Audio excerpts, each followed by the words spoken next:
Illustrator use करते हो लेकिन ये 7 हैक्स आपको नहीं पता, तो आप अपना काफी टाइम वेस्ट कर रहे हो, क्योंकि ये 7 हैक्स आपके टाइम को भी बचा सकते हैं और आपके क्रिएटिविटी लेवल को और अप भी कर सकते हैं।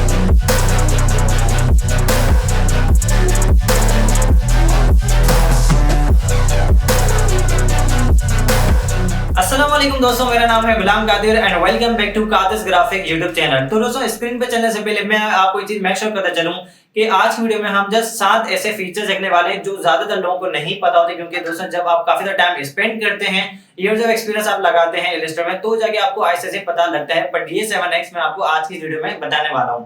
बट याद है दोस्तों, ये जस्ट पार्ट 1 है। इसी तरह के बहुत ज्यादा ऐसे हैक्स हैं जो हम आगे चल के वीडियोस में देख सकते हैं। तो अगर आपको ये पार्ट 1 अच्छा लगता है तो आप कमेंट सेक्शन में आप पार्ट 2 लिख सकते हैं, तो इसके ऊपर एज सून एज पॉसिबल मैं पार्ट 2 भी लेके आऊंगा। और भी ज्यादा अगर आपको इस पे पार्ट चाहिए तो दोस्तों कमेंट सेक्शन खुला हुआ है, आपका फीडबैक जैसा होगा उसी तरह की वीडियोस आती रहेंगी। तो टाइम वेस्ट ही करते हैं, चलते हैं हमारी स्क्रीन पर। चलो तो अभी हम आ गए हैं हमारी इलिस्ट्रेटर के स्क्रीन पर और सबसे पहला हैक जो देखते हैं, जो सबसे ज्यादा बिगिनर्स फेस करते हैं और जो मैंने भी फेस किया, वो क्या किया कि दोस्तों यहाँ पे आपके सामने दो सर्कल्स हैं, एक बड़ा सर्कल है और एक दूसरा सर्कल है। तो दोस्तों जब भी हमें दो सर्कल को सेंटर में लाना हो तो सबसे ज्यादा क्या प्रॉब्लम होती है कि हम दोनों को सेलेक्ट करते हैं और या अलाइन पैनल में जाके हम इसको यहाँ पे हॉरिजॉन्टल अलाइन सेंटर करते हैं और फिर हम करते हैं वर्टिकल अलाइन सेंटर। लेकिन दोस्तों असल प्रॉब्लम क्या है कि जो लोग तो क्या प्रॉब्लम होती है कि दोस्तों बिगिनर्स को सबसे ज्यादा जो प्रॉब्लम होती है वो ये होती है कि जो ये वाला सर्कल है ये अपनी जगह से नहीं हिले, जो ये वाला सर्कल है ये इसके सेंटर आ जाए। मीन्स के क्या, मैं कंट्रोल जेड करता हूँ कि जो ये वाला सर्कल है वो यहीं रहे, जबकि ये वाला सर्कल ये इसके बिल्कुल सेंटर में आ जाए, इसके अलाइन हो जाए और बगैर ये वाला सर्कल हिलाए। ये आप कैसे कर सकते हैं? सबसे पहले दोस्तों आपने इन दोनों को सेलेक्ट कर लेना है। दोस्तों जो आपने जो होल्ड करके रखना है वो रखना है ऑल्ट का बटन होल्ड करना है और आपने उस शेप पे होल्ड करना है जिस शेप को आप उसकी जगह पे ही रखना चाहते हैं। जैसे मैं इस वाले को रखना चाहता हूं तो मैं क्या करूंगा, दोनों को मैंने सेलेक्ट किया और ऑल्ट का बटन दबा के मैं होल्ड करके इस पे क्लिक करूंगा, तो आप देखिए इस पे डबल सिलेक्शन बन गई है। अब क्या होगा कि जिस पे डबल सिलेक्शन नहीं है वो इस शेप के अंदर आके जहां भी मैं इसको अप पे रखना चाहूँ, टॉप पे रखना चाहूँ, बॉटम पे, लेफ्ट राइट, वो यहाँ पे रख सकता हूँ। तो अब मैं कैसे करूंगा, अब मैं जाऊंगा अलाइन के पैनल में और सबसे पहले इसको करूंगा मैं हॉरिजॉन्टल अलाइन सेंटर। देखिए हॉरिजॉन्टल अलाइन सेंटर हो गया विदाउट नीचे वाला शेप हिले, और इसी तरह मैं करूंगा वर्टिकल अलाइन सेंटर, तो ये इसके सेंटर में आ गया विदाउट ये शेप हिले। अब हम आते हैं दोस्तों हमारे दूसरे हैक, जो बहुत इंटरेस्टिंग हैक भी है, वो ये है कि सबसे पहले जो इस टाइप का लेबल होता है, जो इस टाइप का शेप होता है, वो कैसे क्रिएट होता है। तो सबसे पहले इसको हम यहाँ से डिलीट कर देते हैं और हम सबसे पहले क्रिएट करेंगे यहाँ पे इलिप्स टूल। सबसे पहले याद है दोस्तों ये शेप इलिप्स टूल पे बन जाता है, तो हम क्या करेंगे, शिफ्ट और ऑल्ट का बटन दबा के होल्ड पे करेंगे और इसमें यहाँ पे हम दोस्तों एक इलिप्स टूल बनाएंगे। अब वो जो दोस्तों इफेक्ट था वो कैसे बन सकता है, ये आपने सेलेक्ट किया हुआ है, इसको हम जाएंगे इफेक्ट में और हम जाएंगे दोस्तों यहाँ पर डिस्टोर्ट एंड ट्रांसफॉर्म और इसके नीचे दोस्तों यहाँ पे है जिगजैग। तो जिगजैग पे भी आप देख रहे हैं दोस्तों वो शेप नहीं आ रहा, क्यों? क्योंकि दोस्तों यहाँ पे एब्सोल्यूट सेलेक्ट आपने क्या करना है रिलेटिव, और इसके साथ आप कर दोगे यहाँ पे जो कॉर्नर इसके शार्प है इसको आप कर दोगे स्मूथ, तो ये वाला शेप बन गया अभी। तो अब दोस्तों इसका जो साइज है वो काफी बड़ा है, तो इसको हम यहाँ से छोटा करेंगे। अब देख लेंगे दोस्तों ये शेप बन गया जो मैंने आपको दिखाया था। अब आप क्या कर सकते हैं, इसको आप मल्टीपल चेंजेस अपने हिसाब से कर सकते हैं और इसको आप कर सकते हैं ओके। तो दोस्तों वो तो हमने देख लिया कि शेप कैसे बन सकता है, बट ये है क्या कि दोस्तों कभी कभी हमें क्या होता है कि एक शेप पे हमने एक इफेक्ट अप्लाई कर लिया है, तो अब हमें दूसरे शेप पे भी अप्लाई करना हो, बट वो कोई शेप और दूसरा हो। जैसे अभी हमने देखा कि हमने इस ये जो शेप था ये एलिप्स टूल था, इस पे हमने अप्लाई किया जिगजैग का इफेक्ट। तो अब मैं दोस्तों इस पे करना चाह रहा हूँ, पॉलीगॉन पे करना चाह रहा हूँ, तो वो मैं कैसे करूंगा? काफी लोगों को होता है कि ये हो भी नहीं सकता, बट दोस्तों हो सकता है और विदाउट इफेक्ट में जाए ये आप कर सकते हो। अब वो कैसे कर सकते हो, सबसे पहले दोस्तों आपने क्या करना है कि इसको आपने सेलेक्ट रखना है और आपने जाना है विंडोज में और जाना है अपने अपीयरेंस पैनल में। अब यहाँ पे आके दोस्तों यहाँ पे देख रहे हैं कि जिगजैग का इफेक्ट यहाँ पे सेलेक्टेड है। अब आपने क्या करना है, जिगजैग के इफेक्ट को आपने खींच के लेके आना है यहाँ पे पाथ के साइड पे, और इस पाथ के साइड को आप यहाँ पे ड्रैग करके लेके आएंगे इस शेप के ऊपर। देखिए यहाँ पे प्लस का पॉइंट आ रहा है, इसका मतलब क्या है कि दोस्तों जो शेप आपका सेलेक्टेड है उसका जो इफेक्ट है वो हम कॉपी कर रहे हैं इस शेप के ऊपर। अब जैसे मैं ड्रॉप करूंगा तो दोस्तों ये बन गया यहाँ पे इफेक्ट। अब इसको आपको एडिट करना है तो आप इसको क्लिक करेंगे।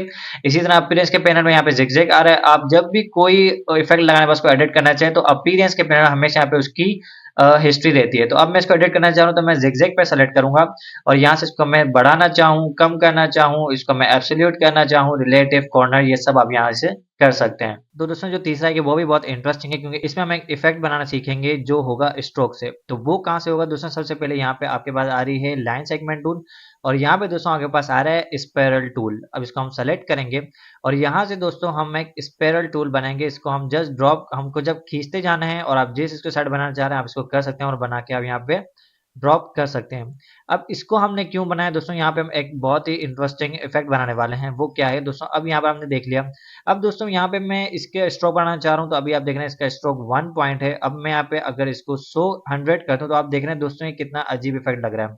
मीन्स के ये कितना ज़्यादा ओवरलैप कर रहा है ये पूरे में। लेकिन मैं चाह रहा हूँ कि शेप यहाँ से शुरू हो, तो वो शेप यहाँ पे एंड होते होते इसके कॉर्नर्स तक आ जाए। ये वाला इफेक्ट आपने काफी देखा होगा, जिसको हम स्पाइरल इफेक्ट भी कहते हैं। तो ये कैसे बन सकता है, इसके लिए दोस्तों हम क्या करेंगे, इसके लिए जहां से हमने स्ट्रोक की विड्थ बढ़ाई है उसके बराबर में आपको यहाँ पे यूनिफॉर्म का टैब नजर आएगा। आप इसको क्लिक करेंगे और यहाँ पे आपने जो इसका इफेक्ट सेलेक्ट करना है वो दोस्तों यहाँ पे विड्थ प्रोफाइल 4 इसको आप सेलेक्ट करेंगे और दोस्तों आप देख लें हमारे पास ये इफेक्ट बन गया। अब दोस्तों यहाँ पे जाहिर सी बात है, आप बार बार इसके जो विड्थ है, अब जो इसका स्ट्रोक है बार बार आप बढ़ाएंगे या कम करेंगे, जाहिर सी बात दोस्तों ये काफी टाइम टेकिंग है। तो इसको ईजी करने के लिए यहाँ पे एक शॉर्टकट है जो विड्थ टूल का होता है। उसमें हम क्या कर सकते हैं कि शिफ्ट और हम W दबाएंगे और इसके कॉर्नर्स पर जैसे लेके आएंगे, देखिए यहाँ पे एक न्यू शेप है हमारे पास यहाँ पे न्यू टैब आया है। अब इसको जैसे ही दोस्तों मैं शिफ्ट और W दबा के इसके कॉर्नर्स को यहाँ लेके आऊंगा तो देखें इसकी यहाँ पे विड्थ बढ़ गई, और इसी तरह मैं जैसे इसको यहाँ पे कम करूंगा तो इसकी यहाँ पे विड्थ के यहाँ पे कम हो गई। अब मैं इसी तरह अगर वहां पे करना चाहूँ तो मैं यहाँ पे भी कर सकता हूँ, इसी तरह अगर मैं इसको वहां से कम करना चाहूँ तो ये भी कर सकता हूँ। और दोस्तों इसी तरह ही यहाँ पर देखें आपका एक कितना अमेजिंग स्क्वायर इफेक्ट बन सकता है। अब मोस्ट ऑफ द दोस्तों जो लोग इसको ट्राई करेंगे उसके उनके जो एजेस होंगे वहाँ पे शार्प होंगे, तो ये आप गोल एजेस कैसे कर सकते हैं, तो इसके लिए भी दोस्तों बहुत ईजी है कि आप जाएंगे प्रॉपर्टीज के पैनल में, आपका स्ट्रोक सेलेक्टेड होना चाहिए और स्ट्रोक पे दोस्तों हम यहाँ पे जस्ट क्लिक करेंगे। इसके स्ट्रोक पे आपका जो सेलेक्टेड होगा दोस्तों वो ये वाला कैप सेलेक्ट होगा। तो आपने कैप सेलेक्ट नहीं करना, आपने जो इसके बराबर में यहाँ पर जो राउंड कैप है इसको सेलेक्ट करना है, तो आपके जो एजेस हैं स्ट्रोक के वो राउंड हो जाएंगे। अब दोस्तों जो हमारा फोर्थ है कि वो काफी दोस्तों हेल्पफुल है और इन्फॉर्मेटिव, वो क्या कि दोस्तों जब आप ज्यादा यूज करते होंगे अपने आइकन्स को अपने डिजाइन्स में, तो दोस्तों काफी काफी बार ऐसा होता है कि आपका एक आइकन अलग जगह पड़ा है, दूसरा आइकन अलग है, या एक ऑब्जेक्ट अलग है दूसरा ऑब्जेक्ट अलग है, और आप सबको छोटा करना चाह रहे हैं या बड़ा करना चाह रहे हैं विदाउट उनकी दोस्तों पोजीशन हिलाए। मीन्स के दोस्तों अगर मैं इन सबको सेलेक्ट करके बड़ा करूंगा तो आप देख सकते हैं दोस्तों हर कोई अपने बॉक्स से अपनी जगह से हिल गया। बट मैं क्या चाहता हूं कि दोस्तों मेरे सारे आइकन बड़े हों या छोटे हों लेकिन वो अपनी पोजीशन के अंदर हो, जिसके लिए मैंने सैंपल के लिए एक बॉक्स भी बनाया कि जो भी बड़े हो, जो भी आइकन बड़ा हो छोटा हो, वो अपने ऑब्जेक्ट के अंदर ही हो, उससे बाहर नहीं आए। तो दोस्तों इसके लिए हम क्या यूज करते हैं, इसके लिए हमने सब, तो दोस्तों मैं क्या करूंगा, सबको मैंने सेलेक्ट कर लिया हमारे सारे ऑब्जेक्ट्स को। अब मैं जाऊंगा ऑब्जेक्ट में ट्रांसफॉर्म, एंड दोस्तों यहाँ पे नीचे आप देखेंगे ट्रांसफॉर्म ईच। अब इसको जैसे ही मैं क्लिक करूंगा यहाँ न्यू टैब आएगा। अब दोस्तों सबसे पहले मेक श्योर क्या करना है कि आपका जो यहाँ पे लिंक है ये लिंक आपका इनेबल होना चाहिए। काफी दोस्तों लोगों को यहाँ पे देखें, अगर आपका ऐसा हो तो आपको ऐसा नहीं करना है बिकॉज ये डिसेबल हो जाएगा, आपने इसको लिंक को इनेबल करना है। अब आप दोस्तों जैसे हॉरिजॉन्टल यहाँ पे हिलाएंगे तो देखें दोस्तों जो भी ऑब्जेक्ट बड़ा हो रहा है वो अपने ऑब्जेक्ट के अंदर ही बड़ा हो रहा है, और जो भी छोटा होगा वो अपने ऑब्जेक्ट के अंदर ही होगा। अब दोस्तों आते हैं हमारे फिफ्थ ऐसे लेजेंडरी हैक पे जो हमें बहुत ज़्यादा सताता है, और ये मैंने प्रॉब्लम देखी है बहुत ज़्यादा, जो इंटरमीडिएट लेवल के भी डिजाइनर्स होते हैं वो भी इसको फेस कर होते हैं। तो वो क्या है कि दोस्तों यहाँ पे मैं लेता हूँ पहले एक स्ट्रोक, यहाँ पे हम अपना एक स्ट्रोक बनाते हैं, शिफ्ट दबा के मैंने स्ट्रोक बनाया। अब क्या होता है दोस्तों कि जब भी यहाँ पे स्ट्रोक बनाया जाता है, हम जैसे ही दोस्तों इसको छोटा करते हैं तो दोस्तों इसका साइज छोटा होता जाता है, जैसे इसको बड़ा करते हैं तो इसका साइज बड़ा होता जाता है। तो हमें ये होता है कि हमारा स्ट्रोक ऐसे ही रहे, ना हम इसको जब छोटा करें तो इसका स्ट्रोक ना कम हो, जैसे बड़ा करें ना इसका स्ट्रोक ज्यादा हो, इसका स्ट्रोक वही हो जो मैंने रखा हो। अब दोस्तों इसका हल क्या है, और इसमें हो सकता है दोस्तों कंफ्यूजन हो रही है, तो इसके लिए दोस्तों मैं स्ट्रोक का मैं बंद करता हूँ और यहाँ पे एक शेप बना के बताता हूँ कि जो प्रॉब्लम होती है वो क्या फेस होती है। कि यहाँ पे मैंने एक रेक्टेंगल टूल लिया और शिफ्ट और ऑल्ट का बटन दबा के यहाँ पे सेंटराइज करके मैं एक शेप बनाता हूँ। अब दोस्तों आप देख रहे हैं कि यहाँ पे जो इसका स्ट्रोक है वो 50 है। अब मैं यहाँ पे दोस्तों इसको कर देता हूँ 20। तो दोस्तों आप देखेंगे कि जैसे ही इस शेप को मैं छोटा करूंगा तो इसका स्ट्रोक ऑटोमेटिक बड़ा होता जाएगा, और जैसे ही इसको मैं बड़ा करता जाऊंगा तो इसमें इसका स्ट्रोक यहाँ पे कम होता जाएगा। जबकि हमें क्या चाहिए कि हम चाह रहे हैं कि जो हमारा स्ट्रोक है वो ना छोटा होने पे स्ट्रोक कम हो, और जब इस शेप को बड़ा करें ना ये इसका स्ट्रोक ऑटोमेटिक बढ़े। तो इसके लिए क्या हम यूज करते हैं दोस्तों, इस शेप को आप सेलेक्ट करोगे, चाहे वो शेप हो, चाहे दोस्तों याद रहे कि ये स्ट्रोक पर अप्लाई होते हैं बिकॉज ये स्ट्रोक की हम सेटिंग करें। तो इसके लिए आप क्या करेंगे, आप जाएंगे प्रॉपर्टीज में, तो प्रॉपर्टीज आप यहाँ से भी जा सकते हैं, या अगर आपको यहाँ पे नहीं मिल रहा आपको तो आप विंडोज में जाएंगे, और यहाँ पे दोस्तों विंडोज के नीचे आप देखेंगे यहाँ पे आपको मिल जाएगा प्रॉपर्टीज का पैनल।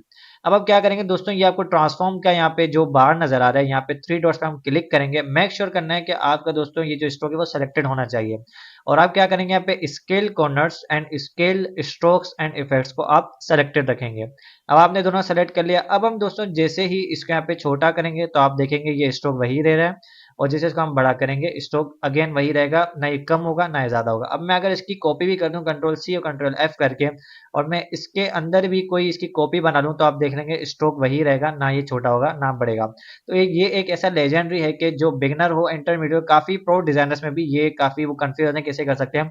तो आई होप कि दोस्तों आपकी ये कंफ्यूजन क्लियर हो गई हो। अब दोस्तों हम आ जाते हैं हमारे सिक्स्थ हैक पर, जो ये भी काफ़ी इंटरेस्टिंग है। आपने दोस्तों काफ़ी बार ऐसी इमेजेस देखी होंगी जिसको देखकर आपको इंस्पिरेशन मिलती है। तो आप चाहते हैं कि मुझे अगर इस इमेज के जितने भी कलर कोड्स हैं वो मिल जाएँ, जिनको मैं यूटिलाइज़ कर सकूँ अपने डिज़ाइन्स में, या कोई क्लाइंट आपको इमेजेस प्रोवाइड करता है कि ये मेरी ब्रांड की इमेजेस हैं, या वो इमेजेस यूज़ करने आप चाहते हैं कि इस इमेज का अगर मैं कलर को जनरेट कर सकता, तो मैं उनको यूज़ करता हूँ अपने डिज़ाइन में।